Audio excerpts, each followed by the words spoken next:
चलिए ठीक बात है। इस समय आप निषाद समाज के पूरे भारत में बड़े नेता बन गए हैं। आपको चेहरे को लोग पहचानते हैं, जानते हैं। अभी आपके अनुसार ये बताइए, निषाद समाज के लिए आरक्षण इम्पोर्टेंट है कि निषाद समाज के लिए शिक्षा इम्पोर्टेंट है आपके अनुसार? देखिए, सबसे ज़्यादा जरूरी है शिक्षा। ठीक है, और तो शिक्षा क्यों तो आप कहते हैं कि शिक्षा नहीं तो वोट नहीं, शिक्षा नहीं तो गठबंधन नहीं, ऐसा नारा क्यों आपका नहीं निकलता आपके मुंह से? देखिए, शिक्षा आप अपने बच्चे को पैदा किए हैं, आपका कर्तव्य बनता है 2 रोटी कम खाइए, अपने बच्चे को पढ़ाइए। हमारा नारा है पूरे भारत में, 1 रोटी कम खाइए लेकिन अपने बच्चे को पढ़ाइए। आपका बच्चे को पढ़ाने के लिए जरूरी नहीं है कि सरकार का स्कूल बना हुआ है, आप जागरूक नहीं है इसलिए आप सरकारी स्कूल में पढ़ा नहीं रहे। बच्चा पढ़ेगा नहीं तो आरक्षण क्या करेगा? अरे भाई, तो पहले ये देखिए, कुछ काम जो है ना स्वयं भी कीजिए। सब काम आपके सरकार नहीं करेगा।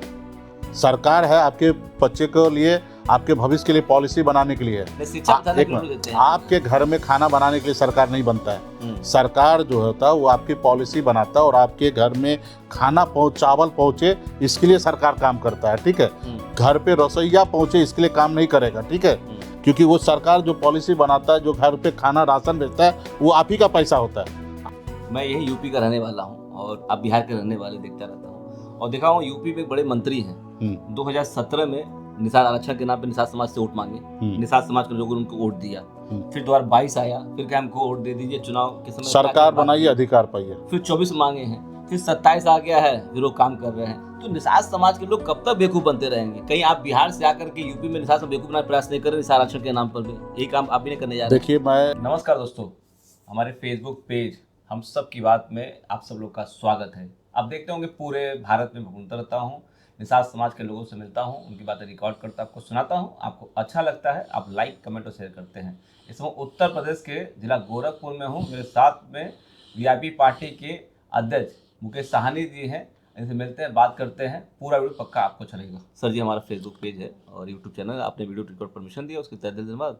पहले 2 शब्द कहिए, फिर बहुत सारी बातें करने जा रहे हैं सर। बहुत बहुत धन्यवाद, आप आए इसके लिए धन्यवाद। और रात को हम लोग 10 बज रहा है और हमें भी इच्छा रहता है कि आपके ज़रिए, क्योंकि हमारी जो लड़ाई है निषाद समाज के हक अधिकार की बात है, तो आपके ज़रिए हमको उम्मीद है कि ज़्यादा से ज़्यादा जगह पहुंचेंगे। बहुत सारे चैनल, बहुत सारे फेसबुक वगैरह सब पे हम अपनी बात तो रखते हैं, लेकिन जितना ज़्यादा जगह आपके पेज से पहुंचेगा उतना शायद हमको कहीं नहीं पहुंचेगा।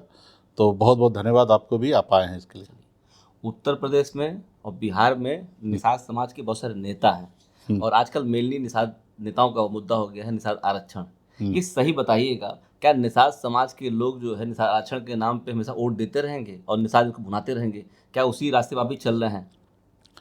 देखिए, निषाद समाज के पास कोई विकल्प नहीं है और निषाद समाज को निषाद आरक्षण एक हमारा मुद्दा ही नहीं है, मेरा अधिकार है। इसलिए अधिकार है क्योंकि बंगाल में आरक्षण है निषाद को एससी का, दिल्ली में आरक्षण है एससी का, तो हमारा अधिकार है। और अधिकार को जब तक सही तरीके से हम लोग नहीं मानते हैं और उसके लिए सही तरीके से नहीं लड़ेंगे, तब तक ये आरक्षण नहीं मिलेगा। ठीक है, और समाज धीरे धीरे, यूपी हो, बिहार हो या झारखंड हो, इस सब में समाज धीरे धीरे बहुत हद तक समझने लगा कि आरक्षण हमारा अधिकार है। इसके लिए हम लोग लड़ाई लड़ रहे हैं और सफल जब होगा, जब समाज में भी चेतना जगेगा और जो नेता, जो लीडर होते हैं, जो इनको अगुवाई करते हैं, उनको ईमानदार बनना पड़ेगा। और जब दोनों आदमी सही से काम करेंगे तो रिजर्वेशन मिलना, आरक्षण एससी का, ये कोई बहुत बड़ा चैलेंज नहीं है।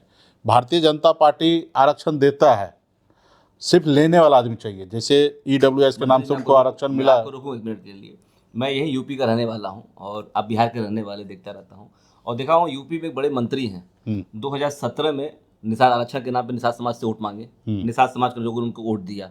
फिर 2022 आया, फिर क्या हमको वोट दे दीजिए, चुनाव के समय सरकार बनाइए, अधिकार पाइए। फिर 24 मांगे हैं, फिर 27 आ गया है, फिर वो काम कर रहे हैं। तो निषाद समाज के लोग कब तक बेवकूफ बनते रहेंगे? कहीं आप बिहार से आकर के यूपी में निषाद बेवकूफ बनाने प्रयास नहीं कर रहे? निषाद आरक्षण के नाम पर भी यही काम आप भी नहीं करने जा रहे? देखिए, मैं उत्तर प्रदेश में, आपने कई मंच से, आज भी हमारा गोरखपुर क्लब में एक कार्यक्रम हुआ, मैंने मीडिया के सामने में कहा और आपको भी कह रहा हूँ, मैं यहाँ वोट लेने के लिए नहीं आया हूँ।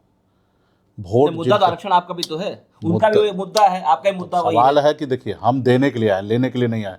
हम आपसे कुछ नहीं ले रहे। जो आदमी देगा वो आपसे बेईमानी कभी नहीं कर सकता है, जो लेगा वो बेईमान हो सकता है। तो हम ना, आपको उत्तर प्रदेश में ना 1 रुपया चंदा चाहिए आपका, ना ही आपका वोट चाहिए। आप वोट का स्वयं मालिक हैं, आप अपनी वोट जहां देना होगा 2027 में वहां दीजिएगा। आप चुनाव लड़ेंगे? हम अभी चुनाव लड़ने के लिए 2 नवंबर तक कोई डिसीजन नहीं ले रहे हैं। हम्म। हमारी पॉलिटिकल पार्टी है और हमने आपको कई मंच से आपने सुना होगा कि डॉक्टर संजय निषाद जी को 6 महीने का समय दिए। 6 महीने में वो आरक्षण दिला दे या कुर्सी को लात मार के हमारे साथ आ जाए। आरक्षण दिला देंगे तो भी मैं पूरा समर्थन डॉक्टर साहब को करके मैं बिहार लौट जाऊंगा। यदि अगर वो हमारे साथ भी आ जाते हैं तो यहाँ पे भोजन भरी थाली से ही अखिलेश जी का राहुल गांधी का गठबंधन होगा। वीआईपी पार्टी पर्दे के पीछे होगा, यहाँ पे वीआईपी पार्टी लॉन्च नहीं होगा। यदि अगर वो नहीं कर पाते हैं तो चुनावी रणनीति हम 2 नवंबर के बाद डिसीजन लेंगे कि हमें क्या करना है। आज की तारीख में ना हम आपका वोट मांग रहे हैं, ना हम आपसे पैसा मांग रहे हैं। एक चीज़ आपको निर्णय लेना है कि आपका दुश्मन कौन है। मैं जो मानता हूँ, जो दिल्ली में सरकार है मोदी जी का, वो हमारा दुश्मन है, क्योंकि वो आरक्षण नहीं दे रहे हैं। और मांगने के लिए आप मांग रहे हैं, हम मांग रहे हैं, डॉक्टर साहब मांग रहे हैं। कोई ऐसा निषाद का बेटा नहीं है यूपी बिहार झारखंड में जो नहीं मांग रहा है। ठीक है, कोई अच्छे मन से मांग रहे हैं, कोई थोड़ा बुरे मन से मांग रहे हैं, कोई ज़्यादा मर्जी अच्छे से मांग रहे हैं, कोई कम मांग रहे हैं, लेकिन मांग तो सब रहे हैं।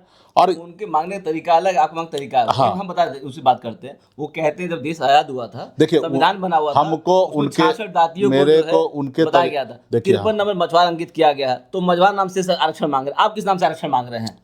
देखिए, हम आरक्षण इस आधार पे मांग रहे हैं कि जब बंगाल में आरक्षण है तो बिहार में भी होना चाहिए, क्योंकि देश एक है, देश के प्रधानमंत्री एक है, देश के गृह मंत्री एक है, देश का संविधान एक है।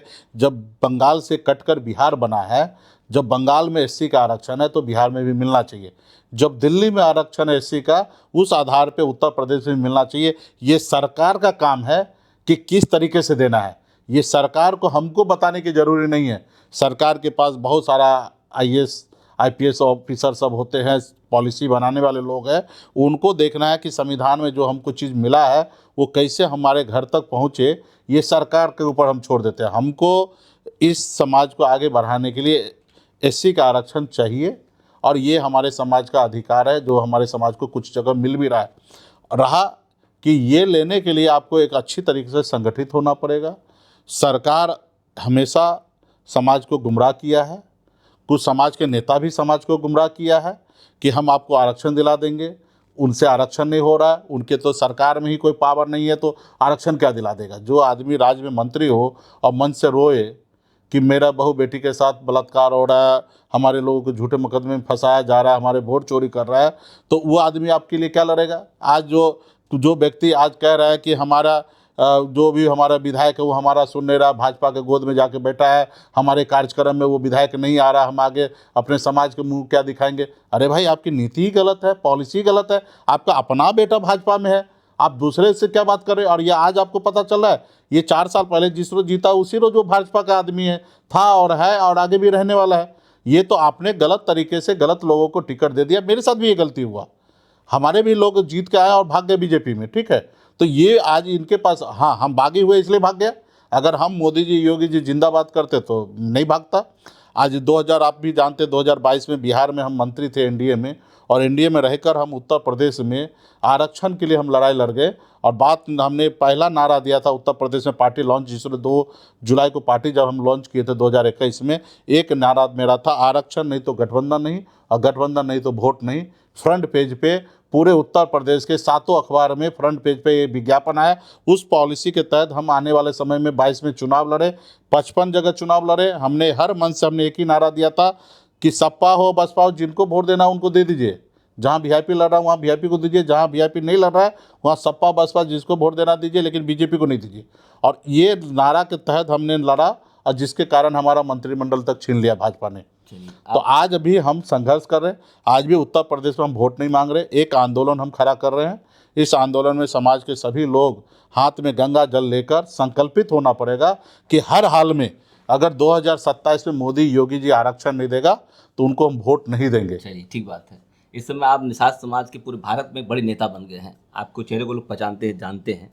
अभी आपके अनुसार ये बताइए, निषाद समाज के लिए आरक्षण इंपॉर्टेंट है कि निषाद समाज के लिए शिक्षा इंपॉर्टेंट है आपके अनुसार? देखिए, सबसे ज़्यादा जरूरी है शिक्षा। ठीक है, और शिक्षा तो क्यों आप कहते हैं कि शिक्षा नहीं तो वोट नहीं, शिक्षा नहीं तो गठबंधन नहीं, ऐसा नारा क्यों आपका नहीं निकलता आपके मुंह से? देखिए, शिक्षा आप अपने बच्चे को पैदा किए हैं, आपका कर्तव्य बनता है 2 रोटी कम खाइए, अपने बच्चे को पढ़ाइए।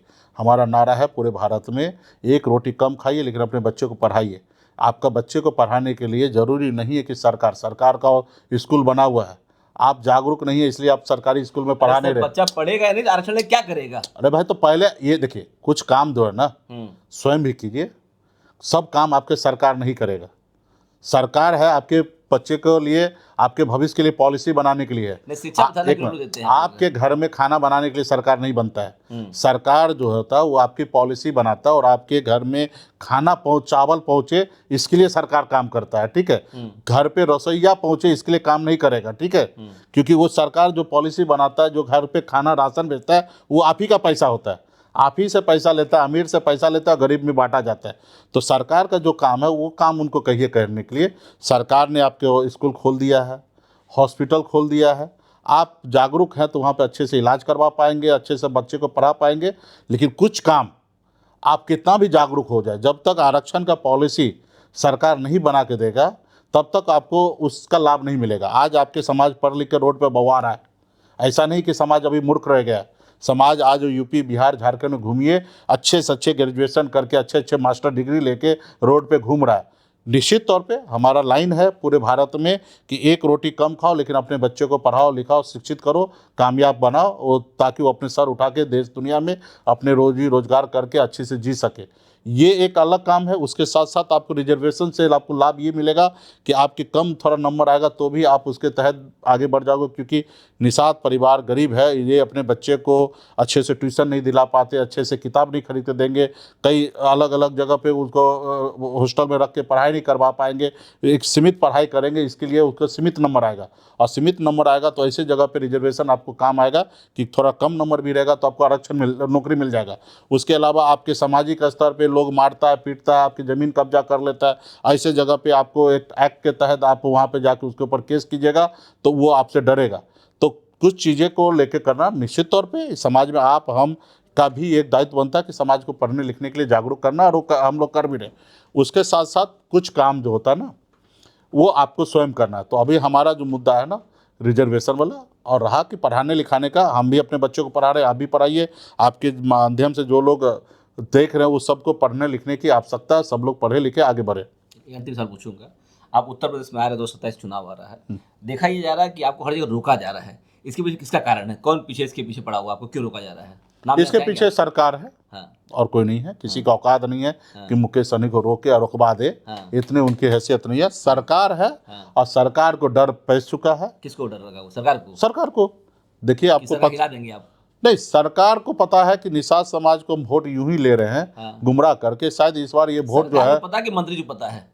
नहीं, सरकार को पता है। अच्छा। मंत्री को नहीं पता है। हाँ। मंत्री तो डर तो रहा है, परेशान तो है ही, हाँ। लेकिन सरकार को पता है कि मुकेश सहनी जो संकल्प यात्रा निकाल रहा है, जिससे अगर समाज अगर बॉन्डेड हो जाएंगे, हाथ में गंगा जल के संकल्प ले लेंगे तो ये वोट इतना आसानी से उनको नहीं मिलेगा।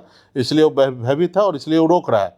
जब धीरू भाई अंबानी पैसे वाला बन रहे थे ना, तो उस समय के हमारे स्वर्गीय राजीव गांधी जी देश के प्रधानमंत्री थे, उन्होंने उससे सवाल किया था, आजकल तुम बहुत ज़्यादा चर्चे में हो, पेपर मीडिया में तुम बहुत ज़्यादा आप छाए हो, तो उन्होंने बताया कि इसका मतलब मैं बड़ा आदमी बन रहा हूँ। तो आज अगर हमसे सरकार डर रहा है, हमको रोक लगा रहा है, तो ये मुझे खुशी है इस बात का कि हम सही रास्ते पे है। सरकार का सही नस हमने दबा दिया है और सरकार इससे चिंतित है, और ये काम अगर हम सही से अगर ज़मीन पर उतार दें तो सरकार झुकने के लिए भी तैयार है। सरकार हमेशा झुका है, झुकाने वाला आदमी चाहिए। अपने किसान आंदोलन के समय में सरकार झुका है। अभी हमारे 18 साल के 25 साल के बच्चे ने सरकार को झुकाया है, मोदी जी को, और धर्मेंद्र प्रधान जी का इस्तीफा तक लिया। अभी झुकाएंगे? सिर्फ हमारा अकेले से नहीं होगा, हाँ। समाज मजबूती से सब लोग एक साथ खड़ा हो जाएगा तो जरूर मोदी जी झुकेंगे और आरक्षण लागू करेंगे। सिर्फ एक आदमी की लड़ाई से ये नहीं हो सकता है। समाज के हर वर्ग, पढ़े लिखे वर्ग, खास करके जो लोग हैं जो मछली बेचते हैं, मछली मारते हैं, उनके सबके सहयोग से सरकार झुकेगा और फिर ये समाज को रिजर्वेशन होगा। जब तक समाज एकजुट नहीं होगा, एक झंडे के नीचे नहीं आएगा और एक तरीके से लड़ाई नहीं लड़ेगा, तब तक ये असंभव नज़र आता है। और हम लोगों के पास एक ही काम है कि तरीके से लड़ते रहिए, कामयाबी मिलना नहीं मिलना वो तो बात की बात है, कारवां चलता रहेगा आपका। कारवां चलता रहे। हाँ। और जैसे आपको चलता है, कारवां चलता रहेगा। हाँ ये बिल्कुल, जब जितना तक रोकेंगे उतना आप चलेंगे। हाँ उतना चलेंगे, जब तक जिंदा रहेंगे तब तक लड़ाई लड़ते रहेंगे। हमारे देश की आज़ादी के लिए भी हमारे पूर्वज 7 पीढ़ी लड़ाई लड़ा, पौने 200 साल तक लड़ाई लड़ा, तब जाके देश आज़ादी हुआ। लेकिन किसी न किसी से तो स्टार्ट किया। आज जो हम आरक्षण की बात कर रहे हैं, हम पहला व्यक्ति नहीं है, या डॉक्टर संजय जी मांग कर रहे थे वो कोई पहला व्यक्ति नहीं। हमसे पहले ये लड़ाई आरक्षण का निषाद समाज 1970 से लड़ाई लड़ रहा है, ऐसा आज से नहीं लड़ाई लड़ रहा है। हाँ, उनके पास संसाधन नहीं था, सोशल मीडिया का टीम नहीं था, तो इसलिए ये लड़ाई आपको दुनिया में दिखता नहीं था। लेकिन पिछले अगर 2010 के बाद अगर ये लड़ाई दिख रहा है तो क्योंकि सोशल मीडिया का समय है, लोग जागरूक हुआ है, मोबाइल है, टीवी है, उसमें हम लोगों को जगह मिल जा रहा है, इसलिए लोग जान रहे हैं। लेकिन लड़ाई ये कोई पहला नहीं हूँ, बहुत सारे लोगों ने लड़ाई लड़ा। हाँ, अभी आखिरी कौन होगा वो मुझे नहीं पता है, आखिरी मैं भी हो सकता हूँ या मेरे आने वाले पीढ़ी होगा। लेकिन हम अगर सही से लड़ाई लड़ेंगे तो आरक्षण हमारा अधिकार है, वो मिलेगा। ठीक है दोस्तों, ये मुकेश साहनी थे, उत्तर प्रदेश जिला गोरखपुर में आए थे, इनसे खास बातचीत हुआ है। मुझे लगता है आपको वीडियो अच्छा लगा। वीडियो अच्छा लगा इसको लाइक करिए, कमेंट बॉक्स में कमेंट करिए, वीडियो को शेयर करिए। सर बहुत बहुत धन्यवाद आपका। सर बहुत बहुत नमस्ते धन्यवाद। दोस्तों।